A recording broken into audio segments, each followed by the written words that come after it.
Alrighty, so I'm going to try to keep this video pretty short, but today I'm going to deliver a proverbial digital fuck you to drone you. Let's get started. What's good, guys? Ken here. You're watching OriginaldoBo, and usually I'm in a good mood, but today I'm actually pretty pissed off. And I'm pissed off because I just got done listening. Did I drop the G? I probably did. Listening to a podcast from Drone U. If you don't know who they are, don't even go searching for it. You're already doing better not knowing whom they are. Anyways, for those who do know who they are, they posted this video titled, "Is the FAA enforcing action against pilots who are illegally flying beyond visual line of sight?" Right? It's a super clicky title, right? We'll touch on that more in a moment. And in this video, a caller asked that question. It was a question that a caller asked, and he said that he follows online influencers and, he sees them flying, 18,000 feet, 20,000 feet, which clearly they can't see because he knows whether or not we've eaten all of our vegetables and carrots as we grew up. My mom made me eat my carrots. I can see pretty damn good. I've got 20/20 vision. But let's be real. We all know that as a drone gets out pretty far, anything over a mile, it's going to be relatively hard to see that drone, right? The FAA says that you should be able to see your drone for up to 3 statute miles. That means you need to be able to maintain visual line of sight for 3 statute miles. You cannot deviate from that visual line of sight beyond just checking your controls periodically and scanning the airspace, but you should be able to see your drone for 3 statute miles.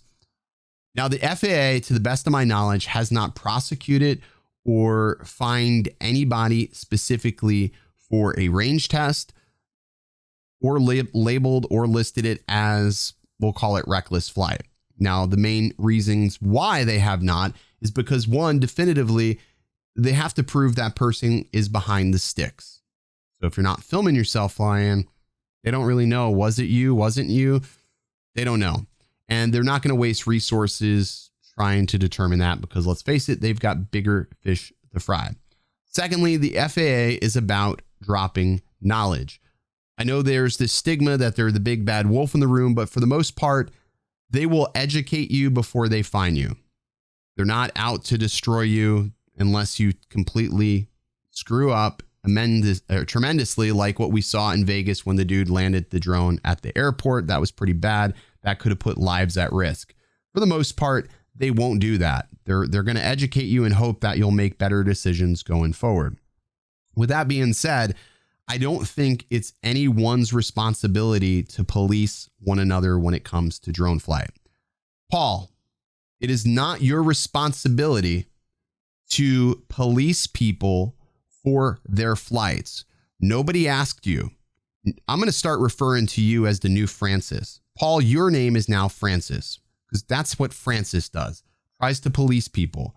And what I witnessed and listened to in this video is you were imploring people to report this individual for flying what you suspect it was beyond visual line of sight. At one point in this video, you even said that you texted your friends, and I'm going to use air quote because we know damn well you have very minimal friends in this world, to report this person, and you asked your friends at the FAA or whomever they are, well, again, we're using air quotes, what they thought about this flight, in which they responded that the rules.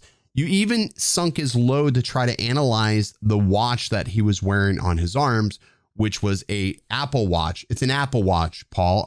Have you never seen a fucking Apple Watch that, countless other pilots can have? So you're like, oh, because that watch was on his arm and he was flying there, I've got him dead to rights. You sounded like the biggest weenie in this video. You sound like this little kid in a classroom trying to tell on somebody for sneaking some candy out of the candy jar. In the community of drones, the last thing we need is more negative attention. And if you're going to sit there and file complaints or go after people because you don't like their stature online, that's pretty damn pathetic. And that's pretty pathetic you would even suggest to your audience to go ahead and do that. And judging by the dislikes on that video, a lot of people also agree with that. There's 72 people that do agree with you, 72 poor lost souls on your channel. Then you even went as far to take a stab at other content creators, stating that their channels are not sustainable for the long run. You made the assumption that most of our channels are fly-by-night blips because of the content that we create. And you went as far as to talk to people about the fact that the reason why we create content is to keep people on YouTube and to keep people clicking. That's not why I create content. That's not why countless others in the drone community create content. The vast majority of us would still probably do this even if there wasn't monetization. And the reality is, at least for me, most of my videos get demonetized because I don't know how to not use profanity. And well, fuck it. But for others, they put out the information that people want to see because people don't know where to get this information. And the reality is YouTube is a great source of information if you search for it. It's a search engine after all. Nobody's going to Drone U's website for information. Why? Because Google and YouTube offers that information better and faster and more deliberately. What I listened here was two guys sit for 25 minutes on a tangent on their high horse, self-loathing over their own accomplishments. Mind you, that's with a 10-minute landing pad infomercial baked into that video. 10-minute commercial. Says the people that want to charge $2,000 for a weekend. For a weekend, you guys were charging $2,000 to learn how to fly.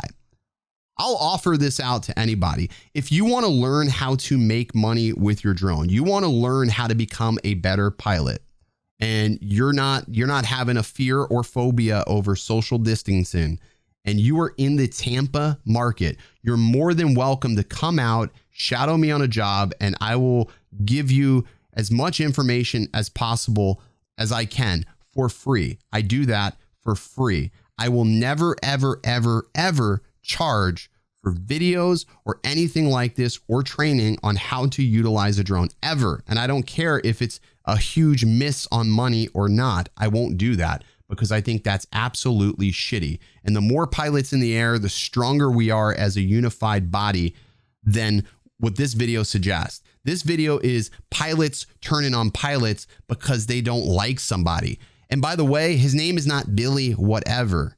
His name is Billy Kyle. You know that, but couldn't even say that. You're texting back and forth like some little schoolyard bitches. You are no good for the drone community. You're no good. You probably don't even answer half the people that ask you questions unless if they're offering you some sort of monetary value. That's pretty bad. That's pretty bad. But I know there are tons of creators in this space that will countlessly answer their followers, their questions without reason. You've got Russ from 51 Drones, probably one of the best places to get up to date on the happenings with the FAA and drone news. You want entertainment? You want vlog style content? Fine. Ken Heron, that's your go-to guy. If you want a good laugh and you want to follow along with some lighthearted drone humor, that's Ken Heron. You want detailed, in-depth tutorials on DJI products? You're going to go to Billy Kyle. He's your guy if you want detailed oriented videos. You want a mix of everything with a very, very strong community. You're going to watch Ready, Set, Drone. He's like sort of like the father of the drone community. You want first person point of view drone tutorials and videos? You check out Dustin Dunhill, super laid back and chilled guy that's going to provide you information in a first person point of view. You want positivity and creativity along with drone mix and snowboarding? You check out Sean Oz. You want FPV content along with camera drone quality content? You check out Ed Ricker. You want a British guy that will piss you off about drone happenings and news? You check out Ash from Droning On. There are tons and tons of wonderful creators that are out there willing to help each and every one of you for free, that are easily accessible through social media, that are more than happy to help you anytime. I implore you, don't give these guys any more time of day than I just gave them right now for free. because that's not what a community does. A community backs one another, helps one another learn. And I don't think I have to say anything more about that. But if you feel ever so inclined to check out this video from them, be sure to go ahead and do so, because if you think I'm mad, you will probably be equally as mad after you watch it. That's it. As always, stay original.